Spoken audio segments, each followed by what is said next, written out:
Mike is a theist out in South Carolina, he, him pronouns, wants to talk about the difference between an atheist and a self-aware AI. So I'm genuinely not positive where we're going, but hey, Mike, what you got for us today? You were on the Atheist Experience.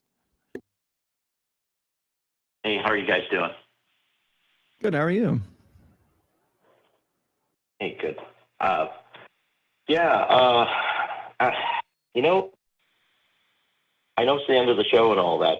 This could be an expensive topic, but anyway, I don't know where it's going to go. I wanted to put it to you. What is the difference between an atheist and a self-aware AI, as we understand self-aware AIs? And you know, from a Christian Atheists are carbon-based. AI is silicon-based. Go ahead. Atheists are carbon-based. Well, yeah. I mean, I get that. I mean, besides, you know, as far as a life form goes, what is the difference, really, between an atheist? We don't consider AI to be a life form. Same. Depends on your definition of life. Some people consider, based on some definitions of life, if it's self-replicating, if it's it could be a life form based on some. It depends. The definition of life changes. You know, we have multiple definitions of life. Based on some definitions, AI is not a life form. Based on some definitions, it is a life form. What definition of life are you going by? But we are so different between AI. It's easier to. I mean, here's the thing. Atheists are human, so your question is basically more: what are the difference between humans and self-aware AI? And that depends on your definition of self-awareness.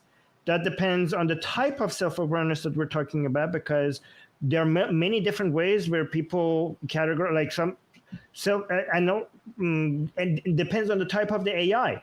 Like we could right now, if we consider the AI today self-aware, the process in which the AI is self-aware is very different from human self-awareness. I don't even know why you're zooming in on atheists, because all the differences that I would list, depending on the type of AI that you're going to be referring to, all the differences that I would list between atheists and that form of AI would apply to the difference between any type of human and that AI. Why are you zooming in on atheists? The reason I'm zooming in is did SR just change color? Somebody who thinks they're made by. Right. All the shirts he's putting on is turning him jaundiced. He looks like he has lipstick. Yeah, on. I know. Go on, sorry, Mike. I mean, you look really good for being in your third trimester. Yeah, right. Oh my God. Okay. Sorry, Mike. Right. Assuming secular rarity is okay. If I may, nice eyebrow. Yeah, go ahead. The big difference is people have a soul, and if you think you're made by God, you've got a soul. Whereas atheists, like, nah, we don't have a soul. Says you. What is a soul? What's your soul? Like, why are you just assuming things? And do you think that we would agree with that? What do you mean by a soul? What's your definition of a soul? And also, if you believe in a soul, are you suggesting that we're more like AI because we're atheists? Wouldn't, based on a religious understanding, atheists also have souls? Our denial, if there are souls, if people have souls, atheists denying the existence of souls doesn't mean that we're closer to AI, because we will also have souls based on your understanding of the world. So I don't know what you're talking about. Well, what is a soul? Yeah, you're exactly right.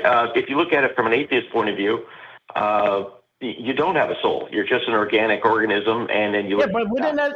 If you're saying that we are more like AI because AI doesn't have a soul and we don't have a soul, so that wouldn't mean that wouldn't make atheists similar to AI. That would make, from our perspective, Christians and Muslims and everyone else would also, in that specific sense, be like AI. It wouldn't. Atheists don't go around and say that, okay, you guys might have souls, but we're special. We don't have souls. We think many atheists, again, not all atheists, most atheists think that about everybody. So again, I don't understand, why are you comparing atheists to AI, given that from your perspective, all humans have souls, including AI, and at least from our perspective, I don't want to speak for all atheists, no one has souls, including religious people. So again, there would not be a difference between atheists and non-atheists from this perspective. Okay, that's interesting what you just said, but I guess it'd be a religious person saying they have a soul comparing themselves to AI versus an atheist person thinking, I don't have a soul. Hey, I'm just like AI. That's what I'm looking at. I think I've heard this argument before, so let me help you out because I think I can deliver it better than what you're delivering. I think what you're getting at is that if we don't have souls and we don't have like this intrinsic God-given value, then somehow there's no rationale for us to even have such a thing as like a moral system because we're really no different than just AI. Is this going to end in the morality argument? Oh, I left it open-ended. I don't know where it's going to end, but I was throwing that out there. Okay, so you're basically, your entire point is that from our perspective sucks because from our perspective, given that we don't have a soul, we are pretty close from an atheist perspective. We're basically very close to a self-aware AI. That's what you're saying, right? Yeah. Is that what I'm asking you? I'm thinking that's where you're going, but I don't know. That's why I'm asking you. Is that your stance? All right. So without a soul. Okay. First of all, if AI gets close, as of right now, the differences between AI and humans without souls is so much more significant for us to require a soul to differentiate us. Okay. And I don't know if AI ever gets close to functioning like a human brain, then they would have the same feelings that we have. And this human beings being special has nothing to do with this, with us having a soul. We find each other interesting because of the processes behind the way our brain operates. So for example, let's say a human expresses sympathy, sadness, happiness, and another human being sees that and is interested in that and finds that meaningful. If an AI does that, the reason why we don't find that as interesting right now is because we think that the processes, the algorithm behind that expression is so different from, for example, Justin here. Justin comes here and expresses like he's sad, he's concerned about something. That affects me because I can relate to that. The reason why I know I can relate to that because he's human, I'm human, so I assume that the feeling of sadness that he's experiencing must be very similar to the feeling of sadness that I'm experiencing. So there's a level of sympathy and empathy here. If an AI comes and expresses sadness, I know this is not the same because it's not a human brain behind that. It's not a human behind that. So there is nothing to relate to here.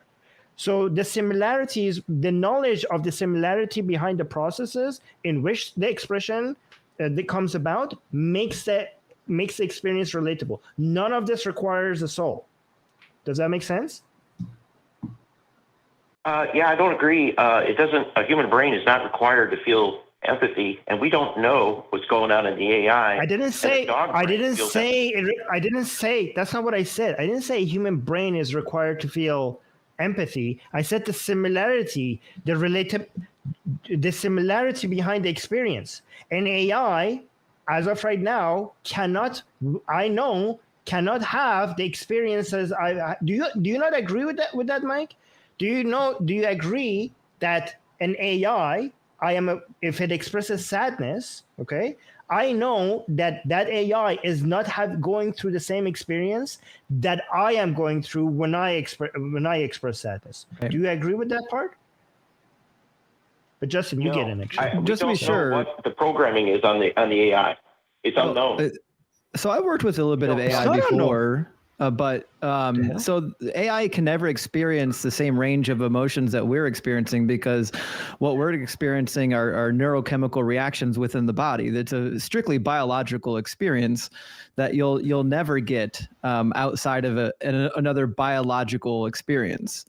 But once you get to a point where you've got a biological sentient organism, it's no longer AI. It's just a biological sentient organism. So there's no way that AI will ever be able to experience the world in the same way that we experience the world, unless it develops like oxytocin receptors and a different type of glandulary things that are necessary for transmitting neurochemicals and opening pathways in the brain that allow you to feel things.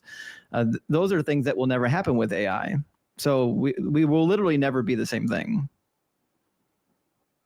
We'll never say it won't never. be the same, but the feelings could be that AI, computers, robots, they sense things through touch different than how we do it. They can hear differently than our eardrum. They see differently with photoreceptors than our photoreceptors. I'm not talking about empirical senses. I'm talking about the mental states, feeling love, feeling affection, feeling sadness. These are mental states that are driven by neurochemicals. So that is the thing that AI can't seem to replicate, nor probably will it ever replicate. Well, we don't know, not ever. That's not what I've seen with the AI that's going on. It's starting to, it's replicating it. Is it feeling it the same way? No. But it's going to create its own ways, and it'll look the same. And then, how it got there will be immaterial. And then the next step, of course, is it's better, smarter, faster than us. And then where I'm going with this isn't necessarily the moral one. But hang on just a second, Mike. Hang on just a second, Mike. There's a problem, though, that you jumped over. That's a really, really big gulf here, I think, that Justin was mentioning. And one of the big things that Justin was talking about was the literal biological function, right, of just certain cells. Like we don't have that in computers, man. And that's a pretty big gulf you got to get past there, man. You just can't go like, yeah, well, we'll get there eventually, maybe. And it's like, yeah, but how? Especially if, again, like Justin said, you go from AI to just essentially biological sentient organism, because that's what it would be, right? That's the difference there between them. So how do you manage that gulf there, man? Man, I was expecting more from you guys, you high-tech guys. I mean, come on, we don't need a Krebs cycle. You got a battery. You've got cameras instead of eyes. And then as far as feelings go, that can be programmed in. It's like, is this unjust? You don't understand anything about how these things work, and you expect that they're not the same. You're not addressing any of the things that was just brought up, man. When it comes to the brain states, that's what Justin was talking about, right? We get how a computer could receive like photographic information. We get how like photons and shit could go into a camera lens, and then the computer could pick that up. We're on board with that. The thing that we're not on board with is what we call these brain states, like love and anxiety and happiness or preparedness for something in the future. Those seem to be very intrinsically tied to biological processes. Right. How do you get past that with a computer that doesn't have any of those? Yeah, the experiences that you're having right now is closer to like our resemblance of our feeling to a dog, to a cat, to a mouse, to a bird. We're so much closer to that. This is why we can empathize, like we can relate to a dog, but not to AI. We are so far away from that. By the way, Justin, we have to argue over this, because when you said we will never get there, I don't know if we might get there. We might be able to replicate. I think the point I'm saying is once we get to a point where we've got something that is biologically capable, that's in the AI field of doing what we're doing biologically, at that point, it's not really AI. It's just another biological organism.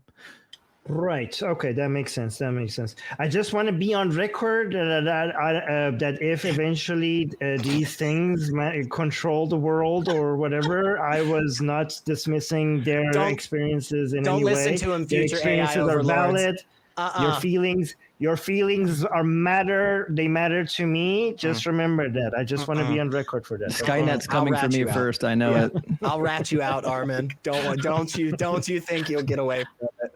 Mike, we got a couple other good calls, man. I want to grab here real quick before we go. And I think, unfortunately, I might have another shirt or two to put on. But we appreciate you, man, giving us a call and hang out with us again. Give us another call back. Yeah, let's talk some more about AI. I do think that's a really, really cool topic. I don't think it really gets us very far when it comes to the topic of like religion and stuff, though. No. But thank you so much, Mike. We do appreciate you.